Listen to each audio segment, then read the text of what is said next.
One of my last year's favorites was a sci-fi action movie, really a B movie called Upgrade, which I saw in the cinema last, I think, September or October, and you just saw. Yeah, I rented it yesterday. Yeah, Watched, and it was really awesome. I mean,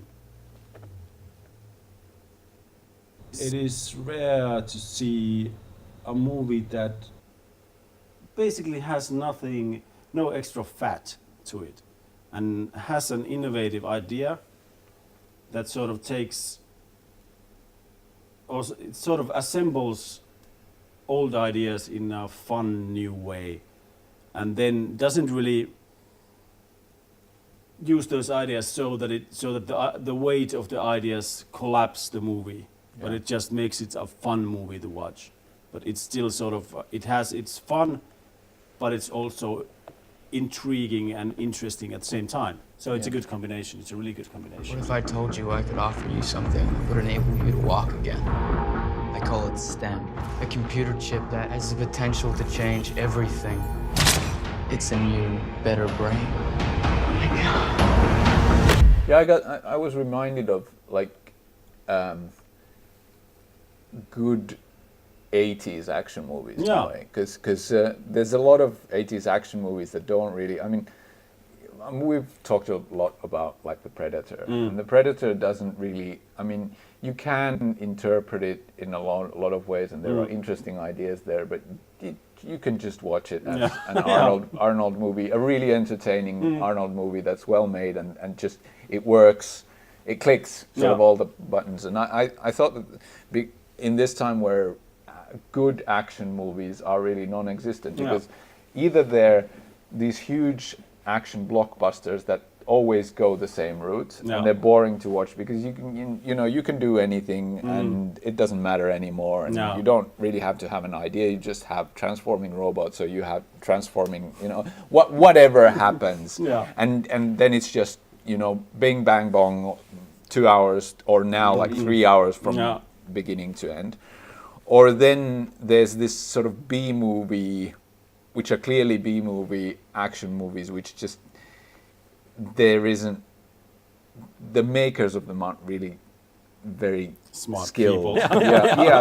The scripts are bad, or then the acting is really bad, or then they're not very good directors.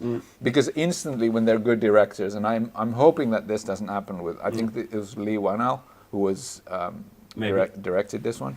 I hope that I'm hoping that I won't see like in 2 years him doing the 11th Fast and the Furious movie.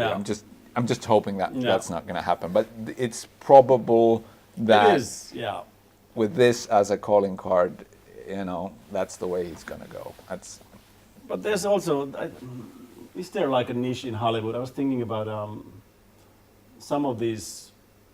Who's the guy who directed Elysium that sucked, but District District 9, the Neil Blomkamp. Yeah, so there's sort of like a niche for these, in a way, auteur action sci-fi directors who can sort of make what they kind of want. Yeah, kind of, but that happened with Blomkamp as well, because District 9 is really good. Yeah. But Elysium and Chappie, they started going, you get that big budget and then you sort of drop the ball. That's true. So there is something in that scarcity. There is something there that you have to sort of make things work cheap. Yeah. That and this isn't cheap. I mean, doing Upgrade, I don't know what the budget was, but it wasn't cheap. No. I mean, it wasn't cheap. No. You have to be able to do a lot of things. Yeah. but it is very cheap if you compare it to a Michael Bay movie. It is, yeah. And it's sort of funny to analyze it in the sense that there's not that much to say about it really. It's just a really good, smart action movie or slash sci-fi movie. Yeah, that has a really good core idea. Yeah. Yeah, but what I do find really interesting about it is comparison to one of my least favorite movies of last year, which was Venom. Yeah. Because this is basically, to me, this is the same film. Yeah. There is an outside entity that enters into an unwilling host, and then gradually the host and the parasite or whatever you want to call it sort of start communicating, and then they start getting along, and then they start to make it work, and then there's obviously an extraneous plot that's involved, and then there's a big fight, and there's a climax and stuff like that. And also because Tom Hardy looks a spit on Logan Marshall Green. The two leads really look like each other. So that was another thing. But there you can see that when you try to do that thing, and it's not only the big budget, but Venom was so much worse a movie. Essentially the same movie, but so much worse and so much more expensive. And then it boils down again to, and we just discussed climax, where the script wasn't really the thing, the technical aspects and how it rhythmically works and stuff like that was the thing. But like you, I am very much a product of script writing being king. That a good script is everything, and a good script often involves a plot and a working plot. So in that respect, I do like a well-scripted movie that has a plot in it.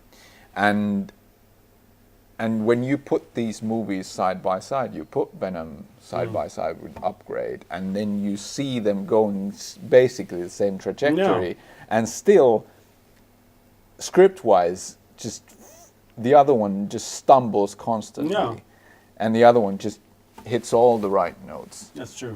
And is able to, like you said, cut all the fat out of it.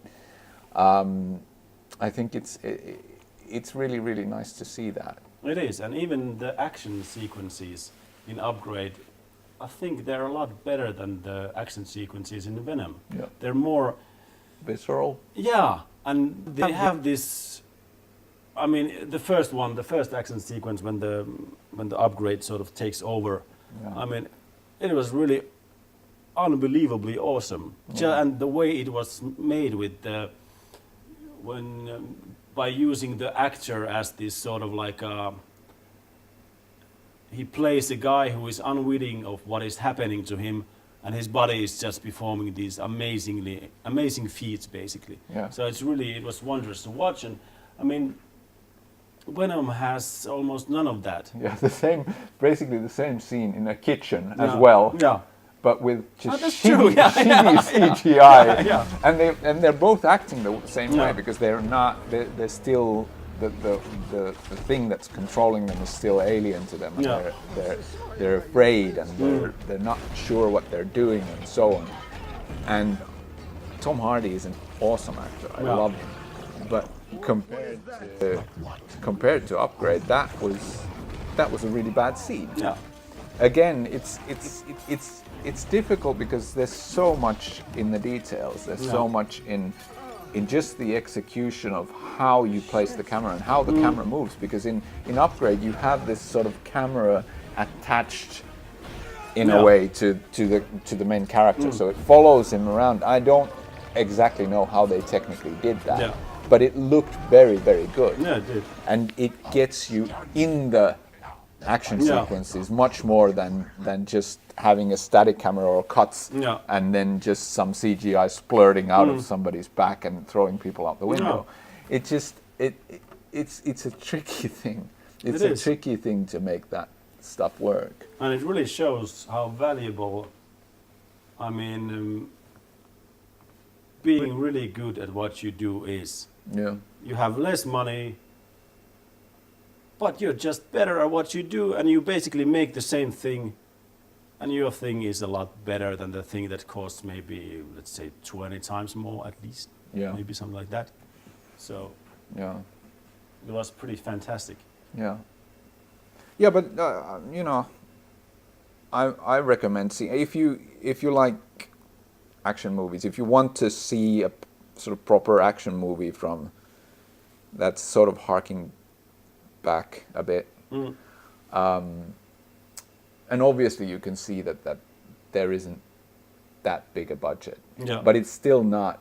You don't still get that feeling that this is cheap. No. That they've had to cut all the corners. You can Yeah. see some of the corners having been cut. Like there's less, you know, there's less people in big scenes. There's like a maximum of like 10 Yeah. people at a time.